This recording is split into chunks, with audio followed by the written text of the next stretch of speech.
Hello and welcome back to the Chattercade podcast, where I discuss media in the forms of discussions and reviews. I'm your host, Thomas Hughes, and I'm going to apologise straight away for missing last week. I intended this episode, what I'm going to be talking about today, to be last week's episode. Never had the chance to record it in the days building up to it when it would have been released. I was making sure, obviously, I had everything else ready to go, and I managed to get them out, but I managed to not be able to record this episode until now. So this is going to be obviously this week's episode rather than my original intention, which I apologise for the delay. I apologise for missing a week. I don't like missing a week of the podcast anymore. I like try and get each week with a podcast, but shit happens and it is what it is. But yeah, so today I'm going to be talking, well, not reviewing, but giving my thoughts and opinions on two games that have been released in the past, 2-ish weeks, maybe 2.5 weeks, something like that.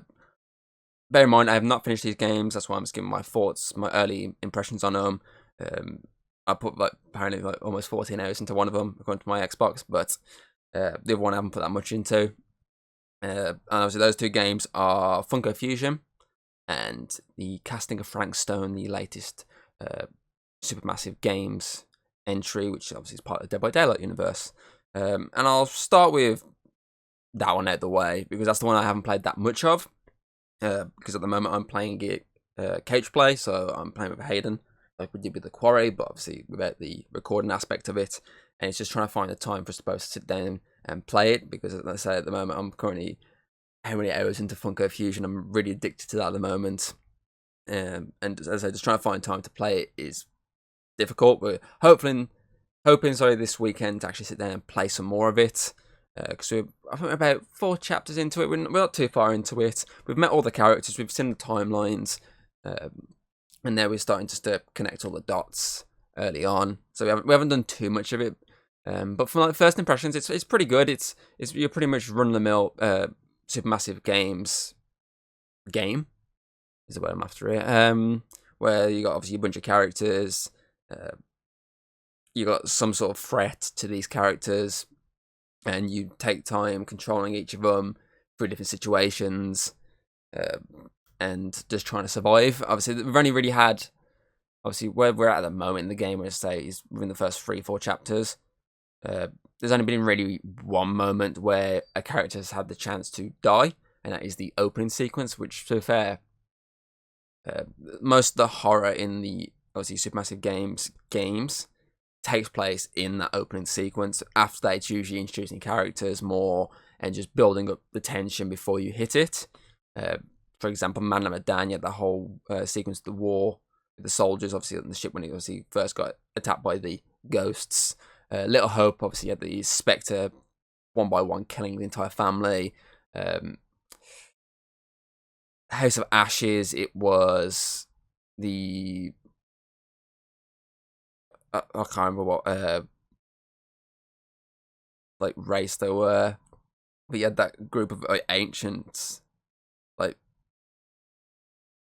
can't, early days, soldiers, they're not like modern soldiers, but obviously the soldiers, carry sticks and shit. You got them dealing with basically the vampire creatures attacking them. Devil in Me was the couple, obviously, that got targeted by H.H. Holmes. Quarry, it was the couple targeted by, obviously, the wolf, and when they first encountered the copper. And then Until Dawn, it was, here's my mind trying to remember, Until Dawn now. It was the prank gone wrong, which led to 2 of them falling off the cliff.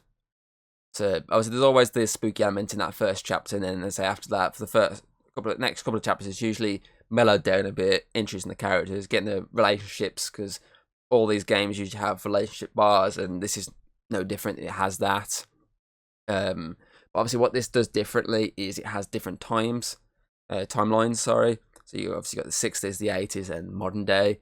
So you've each got your own characters in those situations. So in the 60s, it's a copper who you take place.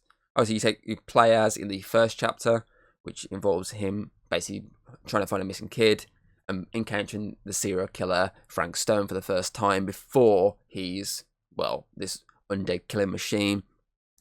And And then as I say, second chapter cuts to present day, so you meet your two present day protagonists. And then the third chapter takes you back to the 80s. So 20 years has passed since the Frank Stone killing, and you're taking control of a group of teens. There's 3 of them, teens, young adults, that are basically trying to film a film, and they want to film it inside this mill, but one of them doesn't realise what's going on. Obviously, they get bollocked out for everything, and that basically the task is them learning. Well, one of them particularly being told and taught about what happened 20 years ago with Frank Stone. So obviously, there's some spookies going on there, and obviously the character from the 60s era, the copper. If he survives, I'm pretty certain he can probably die in that first chapter. I managed to keep him alive. I managed to kill Frank Stone. But I'm guessing if he dies, then he won't appear. But obviously, where I'm got to, he does appear in the 80s timeline because he's got a son. As I don't know how it's going to work if he died. I'm guessing he's already had his son. I don't know. Maybe another time I play it, I purposely get him killed to see what actually happens. I'll have a look at that in the future. But so yeah, so obviously in that chapter, all this going on, you still just kind of building relationships. You're learning who these characters are because one by one they've been introduced. One by one you get to play as them.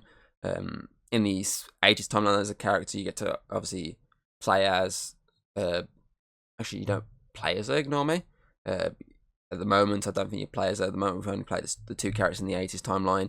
But the third character in the group, she's actually the older woman from the present timeline that you get to meet pretty early on. And as that's what's different about this. There's different timelines, but it still has that Supermassive Games feel to it. As I say, it's got the horror early on, but then it slows it down, builds your characters, builds up a bit of tension, builds a bit of the story, the mythology of the game, what's going on. Because obviously, unlike other obviously games from these creators, this one's got lore behind it for the fact that it's set within the Dead by Daylight universe. This is obviously Dead by Daylight's way of expanding, because obviously that's what they're doing there. They're expanding by doing other games, because you've got that other multiplayer game that's coming out. Obviously you've got comic books, you got a movie on the way, and obviously this is their expansion into single player games, so you don't obviously require multiplayer.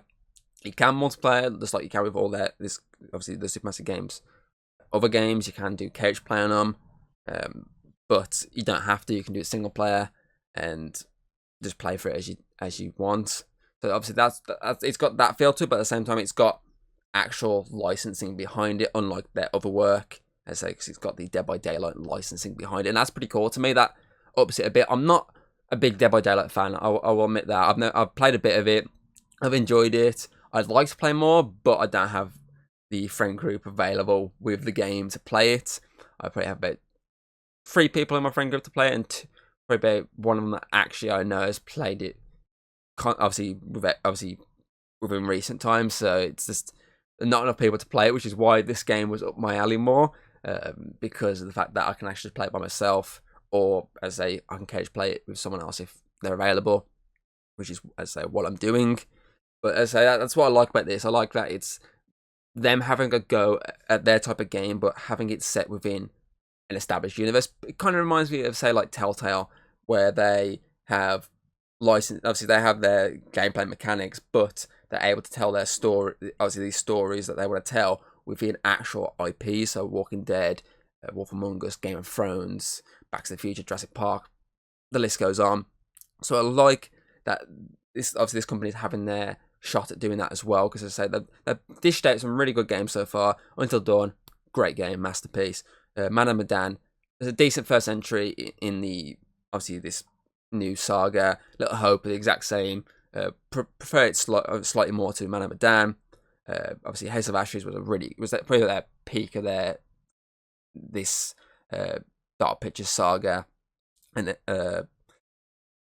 fuck my mind. I'm racing for that many different games in my mind that I'm fucking forgetting names here.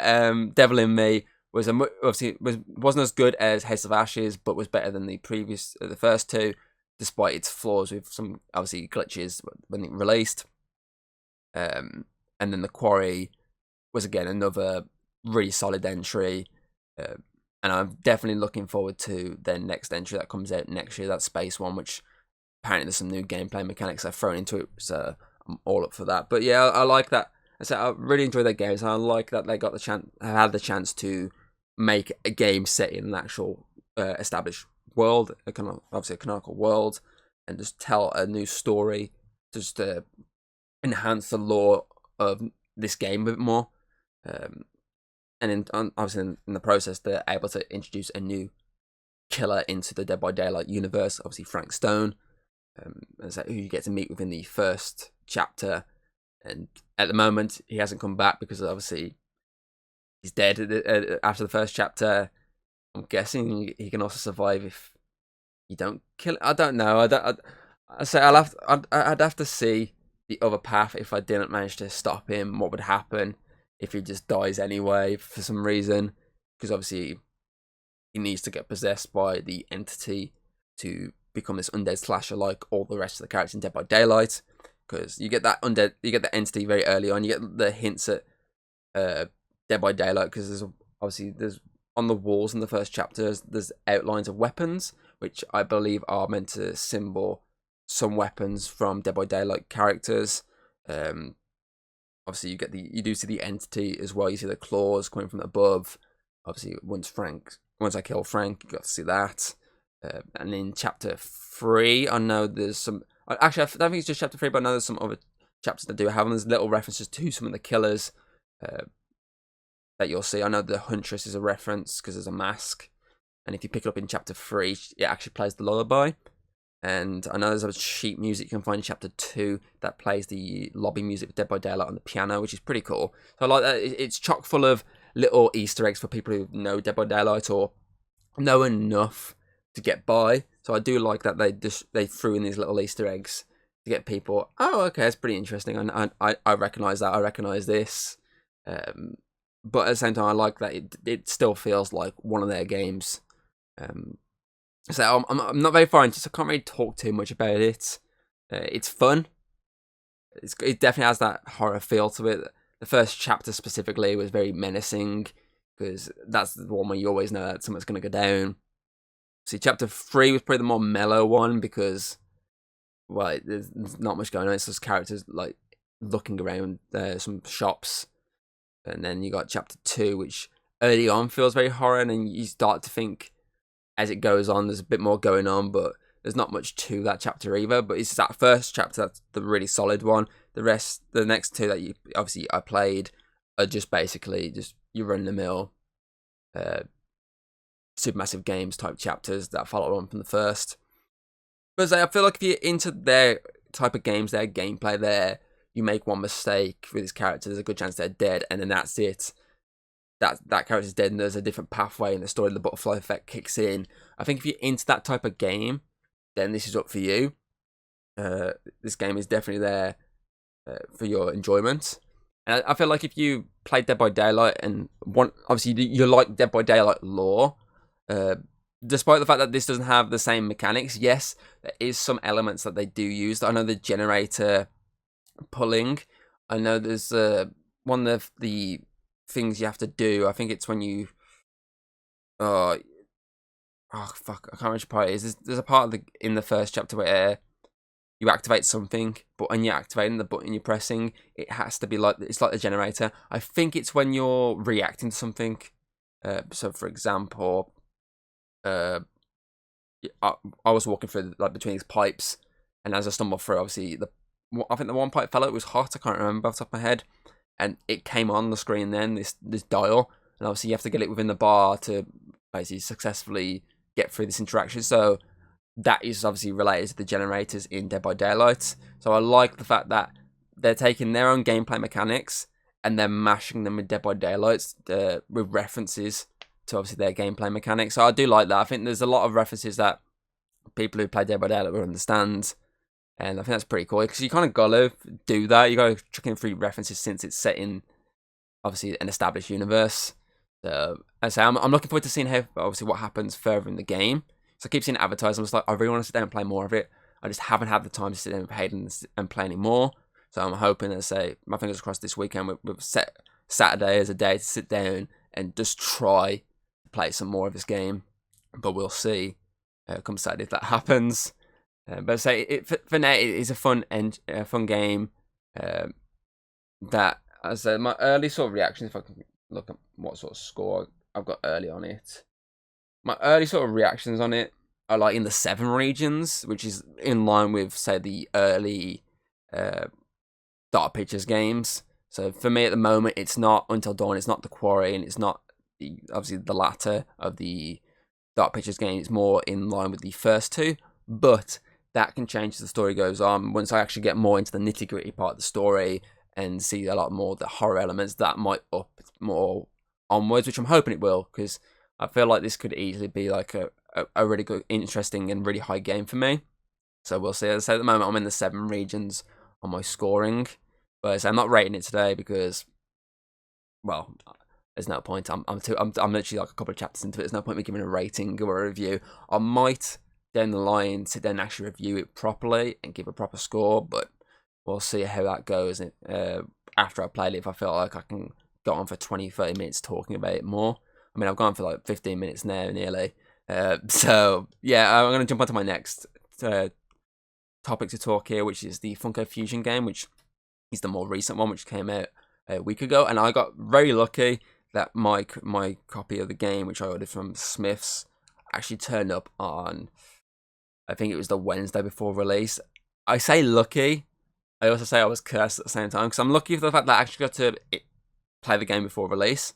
I got to enjoy some of the Thing level, a bit of the Hot Fuzz level before the game was properly released, but I got screwed over by the fact that I needed the day 1 patch because there was so many issues with lag, glitches, audio, you name it, it was there, and it was annoying, it was frustrating.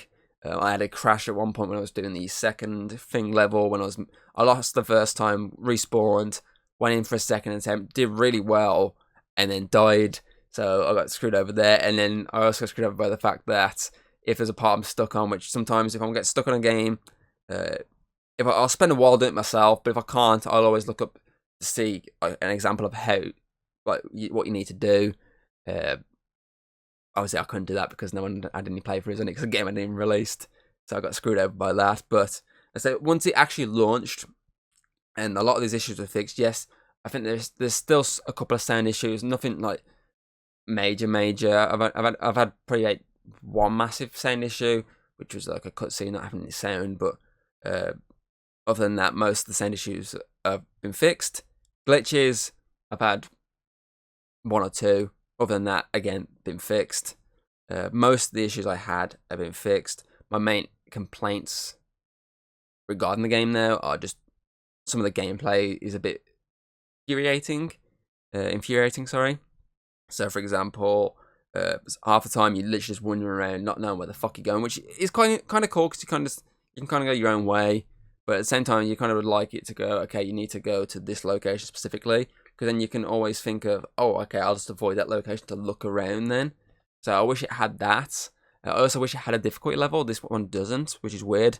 It's just one difficulty, and I feel like some missions can be a pain in the arse because there's that many enemies to deal with that you're not able to basically complete the mission because you're just getting overwhelmed.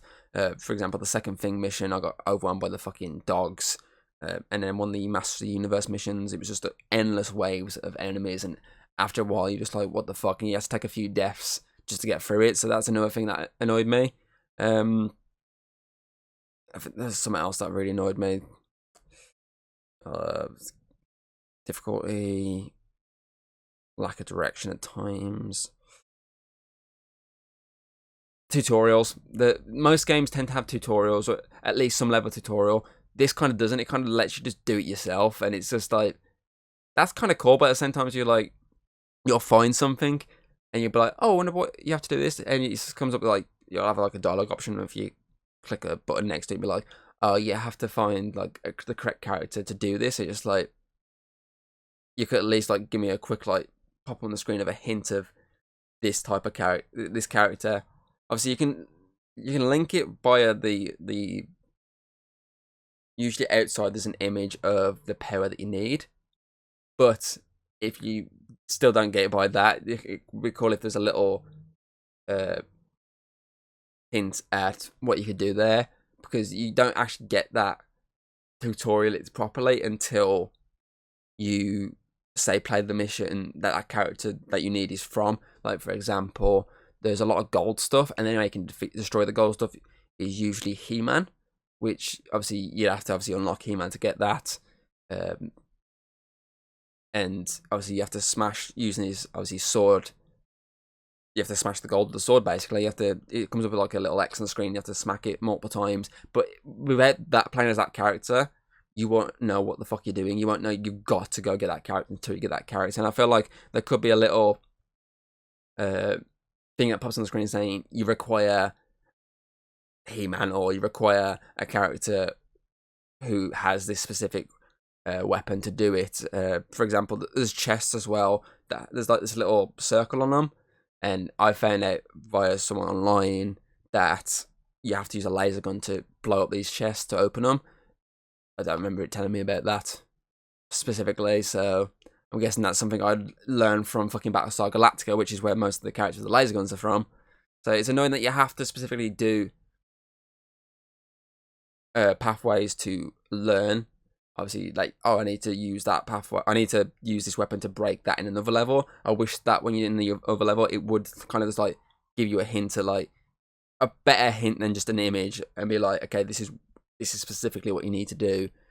You can't do this though until you've unlocked such and such character. I feel like it could probably just do something like that just to help out players. Because I watched someone like playing it at like a level that I'd already done, and I saw them getting confused by the one, obviously, cameo door, and being like, I'm guessing I need this level of power, but I don't have a clue what I'm looking for here, and they just left. And I'm just like, yeah, they could do with like a little bit of a hinting, a bit more than just those two pictures, because those two pictures match up perfectly to characters, obviously, on the boxes where it tells you what powers they have, but you still can't use them until you get a specific thing, which is kind of annoying. Like, for example, one of the doors requires, I think it's a boombox, and if you look on the Scott Pilgrim characters, 2 of them have it, but you can't use it until you've unlocked the boombox stuff from the Scott Pilgrim world. So that can kind of be annoying, because you unlock the characters, you go back to that mission, and it's gone. You can't do what you wanted to do, because you need to actually go and do the Scott Pilgrim stuff to get that. Also, the lack of skipping on cutscenes. When you're replaying missions to do free play, you kind of sometimes want to skip the cutscene. You can't skip a cutscene, which is annoying. That's the other thing that infuriates me at the moment. But other than that, I think it's really fun. It definitely feels like old school Lego games rather than more newer Lego games. And what I mean by old school, like say like the Star Wars trilogies ones they did. Obviously, the one I'm thinking of more is the prequel trilogy. Obviously, where you got the cantina, you got the outside of the cantina where you can build stuff, and then you got the actual missions, and you can free run within the missions. That kind of feels like that, because you obviously got the Funko factory with each level based on the character. Obviously, you got a little tiny area you can walk around, nothing major, and then you can free roam within each world mission, basically. So it kind of feels as like old school Lego without actually feeling fully like Lego, because it's less building and more crafting in this. Since you have to unlock, you have to obviously open some chests, and you get like a little, obviously, see-through, different coloured, like flat thing. I don't know what to really.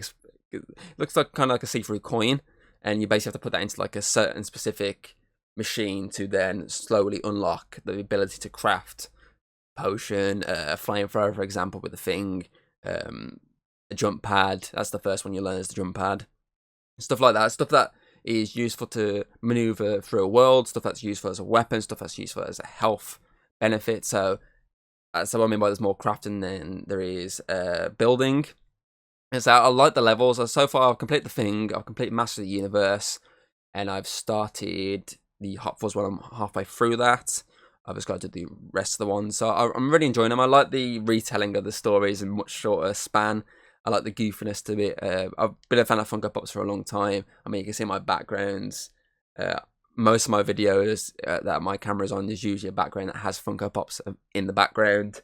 So I've been a fan of Funkos for a while. And the idea of a game, which is the same sort of type as Lego game, screamed, yes, I need to pick it up and see what it's like. And so the levels that I've done so far have been really good. I also like the little cameo levels you can find. Obviously, that you need specific characters to unlock key cards to open them.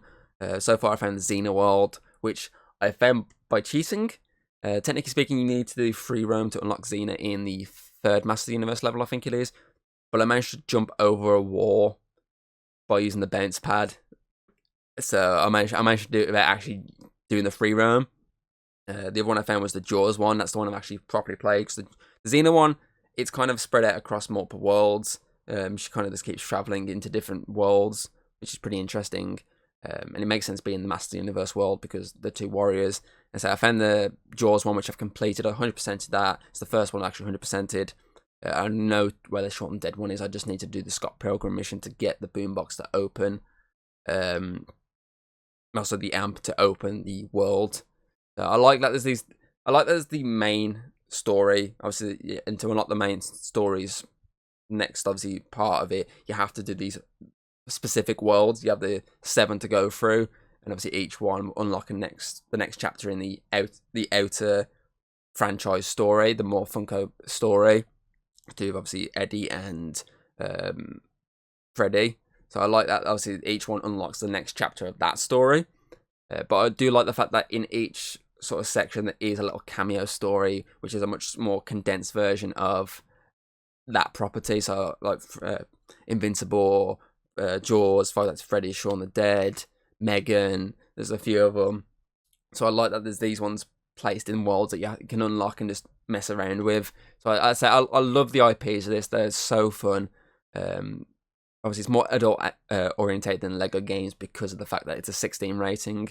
And they've dished out a lot of really cool stuff. I mean, Back to the Future's in there as well. I need to try and find that one. There's a lot of really cool IPs in this. And as I said, the IPs that they've chose are just really fun to play through. I mean, when I got to the Jaws one, I was just geeking the hell out. Because if you've ever listened to me talk, when I'm talking about Jaws, you know for a fact that it's like my favourite film of all time. So when I found that world and got to play through it and got to see stuff I'd already seen, but more goofier, characters I've seen, but obviously Funko'd, then I was just gushing with this. I was super ecstatic playing it. I was getting late as well. I was like, I should be wrapping up playing this right now. I need to get some sleep. And I was just like, nah, I'm fucking playing this mission. I fucking need to. And I think what helps it as well, it's not just that one. It's all of them. They have most of the main themes, songs from obviously the franchise. They chose the Jaws one. The Jaws theme is pretty much consistent throughout. The Thing one, the same goes for that. Master Universe, when you get when you turn into He-Man, you get like the He-Man theme playing, which is pretty cool. So I think the fact that they actually managed to get like with the Lego games, with these, say, the Star Wars ones, the Jurassic Park ones and all that, when they've actually got the soundtrack playing at the same time you're playing, it's so fucking good. Better than just like not having the soundtrack, because it just wouldn't work for me. I know there's also Jurassic World's in this game. I don't know if it's just Jurassic World or it's Dominion as well, because there's characters from World and Dominion. So I don't know if it's going to play through all 3 of the trilogy or just specifically the first and last. I have no clue. But yeah, I'm really enjoying it. As I say, I've got those few flaws of it. Hopefully that's some stuff that can maybe patch and fix. It's nothing like that can basically just completely just destroys the game for me. Like, I can still sit through it. Yes, I might get frustrated at times, but I can still get through it. Having a lot of fun with it. I love the IPs, love the music. Obviously, there's the little out story to do. Obviously, Freddy and Eddie, which is, it's an okay story. I'm not there for the out story. I'm there for the playthroughs of the stuff I know and love. And I feel like what I love even more about this game is the fact that I've played through it, playing through these missions, and it makes me want to go back and watch this IP again. So I literally was playing the Hot Fuzz one, and me and Hayden were like, I kind of want to watch Hot Fuzz again. We went and watched Hot Fuzz again, the first time in quite a while because of this game. I was playing for The Thing, and I was like, I really want to watch The Thing, so I'm going to watch that at some point again soon. Same goes for Jaws. When I was playing that, I was like, listen to that theme song over and over again. I was just like, I really want to watch Jaws again. But I know for a fact that my 31 days of Halloween's coming up, so I know that's on my list as usual for the 4th straight year. So obviously I'll sit down and watch it then. So I feel that's what this game does great as well, is the fact that it makes you want to sit down and rewatch them. And I remember that with the Lego games. I had the same feeling playing through like Star Wars, Jurassic Park, I didn't really play the Indiana Jones one. Didn't really play most of some of the franchise ones. I mainly played the franchise that I really absolutely adored. But those ones, when I played through them and I played these scenes that I remember seeing in the films, I remember always going and rewatching the films afterwards. And this does the exact same thing, which makes sense for the fact it's ex-Lego game developers. It makes sense that their games gave me the urge to go back and rewatch the IPs that I'm playing through. And so I'm hoping I enjoy all the levels equally. As I say, I'm 13 hours into it because I've just been free roaming. There's that much stuff you can fucking do. There's that much stuff you can collect. I've just been doing that all the time. As I say, I know there's a lot of franchises that I haven't unlocked yet. I'm hoping they add more franchises in the future because that would be pretty cool. If not in this one, a sequel with obviously different IPs, that'd be really cool to sit through. And yeah, it's just a really entertaining game. It's fun. It's not as bad as some of the reviews put it as. Same with the Frank Stone run, really. I prefer it to a lot of the reviews I've read. Because this one specifically is one you just mellow out and just forget everything and just enjoy what you're sitting through. And as at the moment, like rating-wise, I've been like the 8 region. It's like one of my higher ones for this year. It's not like number 1 at the moment. But maybe if I sit through it might go up even further because, as I say, I've still got Battlestar Galactica to get through. I've still got the rest of Hot Fuzz. I've still got Jurassic World to sit through. Scott Pilgrim, Umbrella Academy, and obviously I've still got all the cameo worlds to try and unlock. So there's a lot more I can still do in this game. My other gripe with this game is the fact that there's no local co-op. It's only online co-op. I wish there was split screen co-op like Lego games. That's kind of why I originally was going to buy it, but then it didn't have that option. But I still bought it anyway just because I was like, fuck it, I want to sit through this. Because it does look kind of fun. That's my only other complaint with this. But it's still a really entertaining game. I'm saying 8 regions where I'm at with this one at the moment. But that, as I say, could change further going into the game. But I don't think it's going to change lower. I think it's still going to stay in that 8 region. It's just still got a chance of just going into that 9 region. But yeah, it's a fun game. If you played either of these games, put your thoughts in the comments below of what you think of the games. Obviously, you can check out these podcasts on Spotify, Apple Podcast, Audible, etc., etc. I am looking at trying to get Alex on with soon. I know I've got a recording session with him over this coming weekend, so I might try and sit down and do the next podcast with him then. I also need to try and get Connor on for our October ranking, so I'll try and get them in the next few weeks. I'll try and see if I can get Connor's done first, because obviously that makes sense then, because it goes out before October, and then I'll try and get Alex on probably the following week. But as I say, I'll see with our scheduling between all of us, see if I can get them both to sit down and record with me. I know Alex is definitely, I can get him. It's just trying to get Connor, but we'll see on that one. But yeah, as I say, Casting Frank Stone, entertaining. I need to finish it though. I really want to finish it. Funko Fusion, it's just a fun time. That I can sit there for hours and hours playing. So yeah, obviously, as I say, you know, you can check out the podcast, as I just said. You can also check it out on YouTube, where you can check out all my other content. Maybe at some point I might sit there and play Funko Fusion on YouTube. Maybe. I don't know yet. As I say, at the moment I'm kind of mellowing out on it. I might just, at some point, maybe over Christmas, sit down and just do a recording session on it and play through some of the levels. But we'll see about that then. Casting Frank Stone, because I say I've done all the others on here. So as I say, I've covered all the rest of Supermassive games on here. So I might possibly look at if I can finish this before October. This is obviously my first playthrough. I might try and sit through the game again, possibly October into November. It's the spooky season. Try and bash through it. I'm recording then, alongside obviously my Assassin's Creed playthrough. But I'll have to see when I get to once I finished it, or when I finish it, if I can sit down and play it again on recording. But yeah, other than that, I hope you enjoyed this episode, and I do hope to see you next time. Goodbye. If you like what you've seen, don't be afraid to throw us a little like and subscribe. That's always very appreciated over here. And, well, I'll see you on the next video.